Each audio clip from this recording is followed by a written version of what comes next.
Honey, what were you thinking, going out by yourself? Don't you know how dangerous it is? It's okay. Toba helped me. And we met some kind strangers who helped us. And Kind strangers? What made you so sure they were so kind, huh? Oh, I suppose they had kind stranger written on their foreheads? yeah, actually, they did. In big, bold letters. Don't talk back to me. The Mountain King problem still hasn't been solved. What would I do if I lost you too? No dinner for you tonight. They were good people, Dad. Dinner or no dinner. Hello again, Hoonie. It's Miss Paimon and Miss Traveler. Dad, it's them. They're the ones who helped me. And I promised we'd take care of them if they came to visit. Oh, so you're the kind strangers. Well, I'm Trinidad. Apparently, you helped my daughter today, so if there's anything you need, just ask. As an elder of the Scions of the Canopy, I've got some influence around here. Now, I trust that you're sensible people who know better than to take advantage of their host's generosity.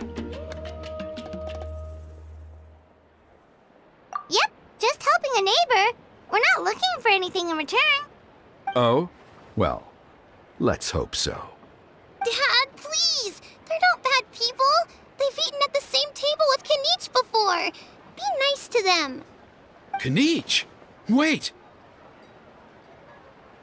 I heard that two mysterious travelers from afar showed up at the Stadium of the Sacred Flame. Are they you? And Paimon's the other. I do apologize. A lot's been going on in our tribe lately, and I suppose the pressure must be getting to me. I can't believe I was so rude to you. I feel ashamed. We got off on the wrong foot. Can we, start over? Oh, now we're talking. Seriously, though, don't worry about it. Already forgotten. We're just happy to see Hoonie got home safe and sound. Oh, you just arrived, I take it, and it would be my honor to give you a hero's welcome tonight. Careful now. That's quite an about face. We've heard that kind of thing can lead to spontaneous combustion around these parts.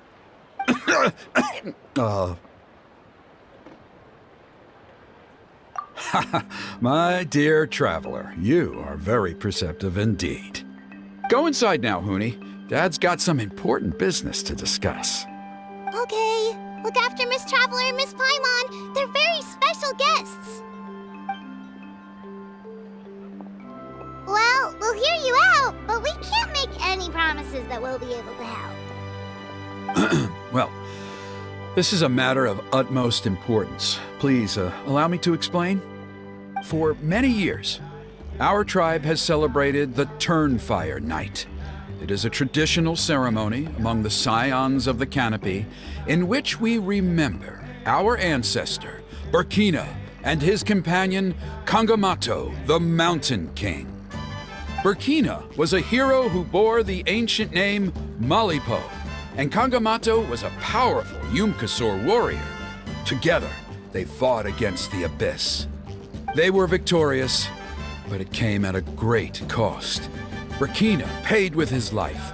The Mountain King survived, but was contaminated by the Abyss, and he remains in hibernation to this day. Normally, Yumkasors never live longer than a century. It is possible that the Abyssal Power is responsible for his unnaturally long lifespan. Oh, that's right. The Mountain King is a living symbol of our glory, but even this glory comes at a price. The Abyssal Power inside him is highly sensitive, and when it is disturbed, he awakens and flies into a blind rage, attacking anything that moves. So, besides the ceremony, another important part of Turnfire Night each year is cleansing the Abyssal Power inside the Mountain King so that he will remain sound asleep. However, Abyss-related incidents have been on the rise in that land lately, as I'm sure you're both aware. As a result, it has become increasingly difficult to keep the Mountain King in hibernation. Only 5 months have passed since the last Turnfire night, and he's already showing signs of instability. Has he woken up again? He has. We managed to contain the situation by performing a makeshift ceremony right away, but it was a close call. He could reawaken at any moment. Also, he attacked and wounded my companion, Nana, during the ceremony. She became contaminated by the Abyss as a result, and... We heard. Such a tragedy. We're really sorry for your loss. Yes, and Nana wasn't the first. Anyway, right now we're preparing for an exceptional Turnfire Night ceremony, and we need to find a suitable flame bearer. From what I've heard about your adventures, I believe you would be perfect for the role. Of course. Plus, he's a bona fide hero who inherited the Malipo name. Oh, you mean Kinich? Yes, he's the one. A hero, worth his weight in gold. And unfortunately for us, he's all too aware of that. No prizes for guessing what he said when I asked him to host a Turnfire night outside of the annual schedule. An exceptional ceremony? Oh, I'll have to charge an exceptional price. I swear, no other concept exists in that boy's brain. I'm not the one to usually talk about people behind their backs, but I'm convinced the Wyab got hit on the head and took a wrong turn the day it chose to give that ancient name to him. I mean, have you ever heard of a hero whose mantra is, "What's your asking price?" Oh, and don't get me started on that insufferable Ahau he hangs around with. Thinks he's God's gift to mankind. Pompous fool. Yeah, Paimon has to agree on that last part. Anyway, the fact is, the ceremony can just as easily be done without him as long as we can find someone else. And besides, you two seem like much better candidates. So, what do you think? Well, there's only a few days left before the ceremony. We can't afford to waste what little time we have on negotiating with him. No, I much prefer if you would consider taking his place. Wonderful! I can't thank you enough. Huni was right about you. You have kindness in your hearts. Come with me to the other side of the mountain. I'll bring you up to speed on each step of the ceremony. As experienced warriors, I'm sure you'll pick it up in no time.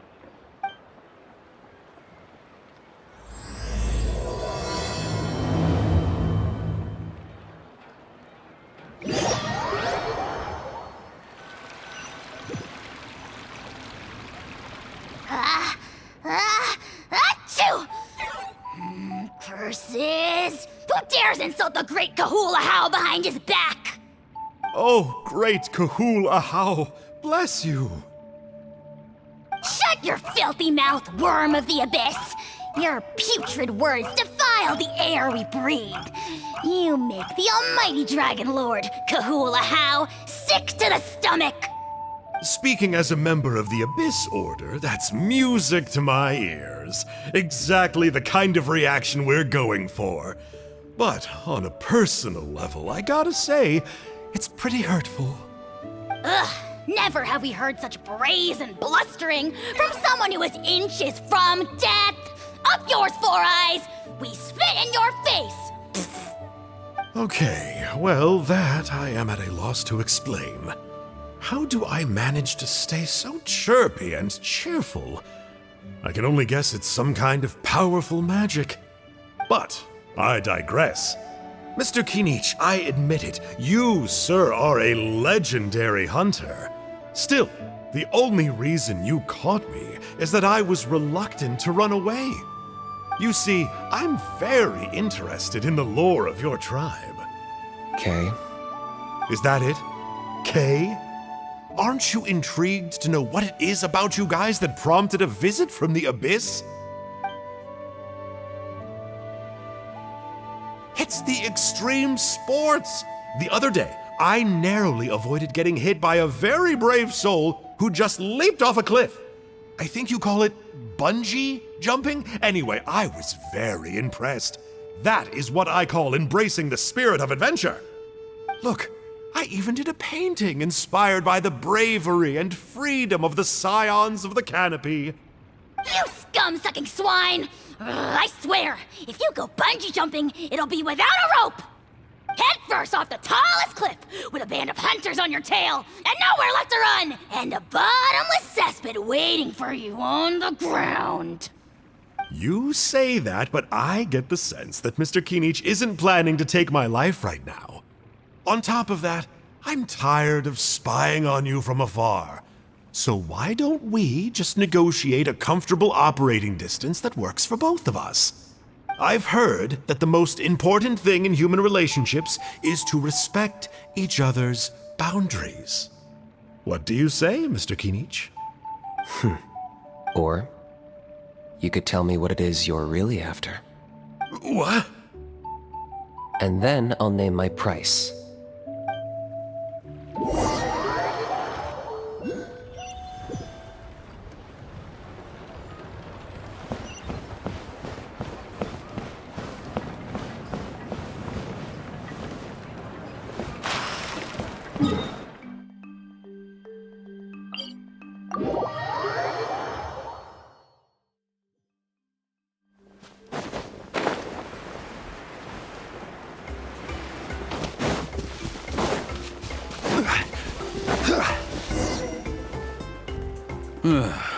The Abyss contamination is back. No surprises there. No doubt that explains the Mountain King's recent activity. See those torches over there? Those are the Sacred Flame offshoots that we requested from the Stadium of the Sacred Flame. They contain the power of the Pyro Archon. Are you saying that the Sacred Flame and the Turnfire are the same thing? Well, for ceremonial purposes, at least. Sending someone to the Night Kingdom to retrieve the legendary Turnfire isn't exactly an option. More to the point, though, the Sacred Flame is able to burn away abyssal filth, so that's why we use it in the ceremony. Gotcha! So basically, we just need to clean up the filth with the Sacred Flame. Well, that's one part of it, yes, but the complete ceremony is a bit more complicated than that. First, the flame bearer must collect a kindling of the sacred flame from the starting point, then use a grappling hook to fly up into the sky and light each of the sacred flame pillars.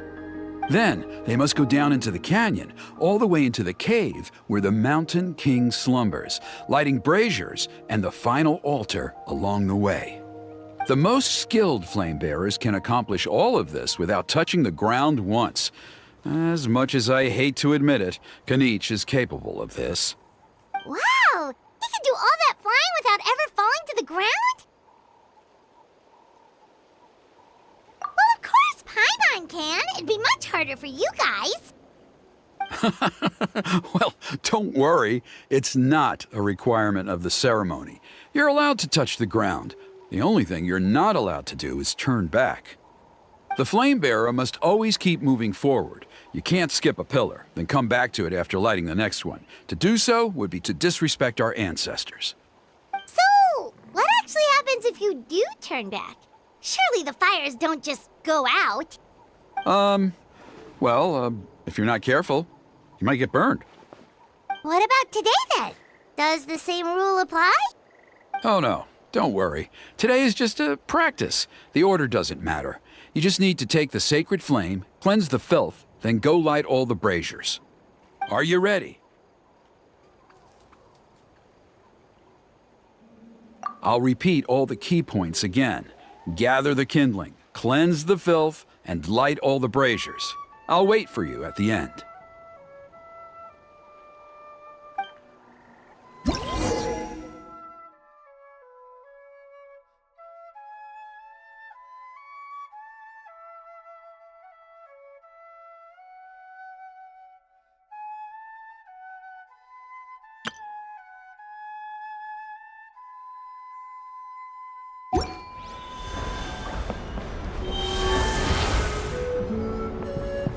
Alright, let's use this kindling to complete our mission. There's abyssal filth over there. Let's burn it away with the sacred flame.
should be all the braziers. Let's regroup with Trinidad.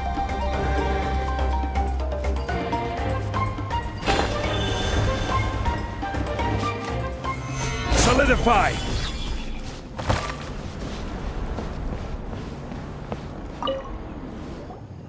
I knew I was right about you. You have outperformed all of the other previous candidates. If there was an ancient name for outstanding flame bearers, I'm sure the Wyab would consider you for the honor. Yeah, although it would probably take Paimon quite a bit longer. All right, now there's still a few days left until the ceremony, and I should probably get back so I can inform the chief and the other elders that I have found the flame bearer we need.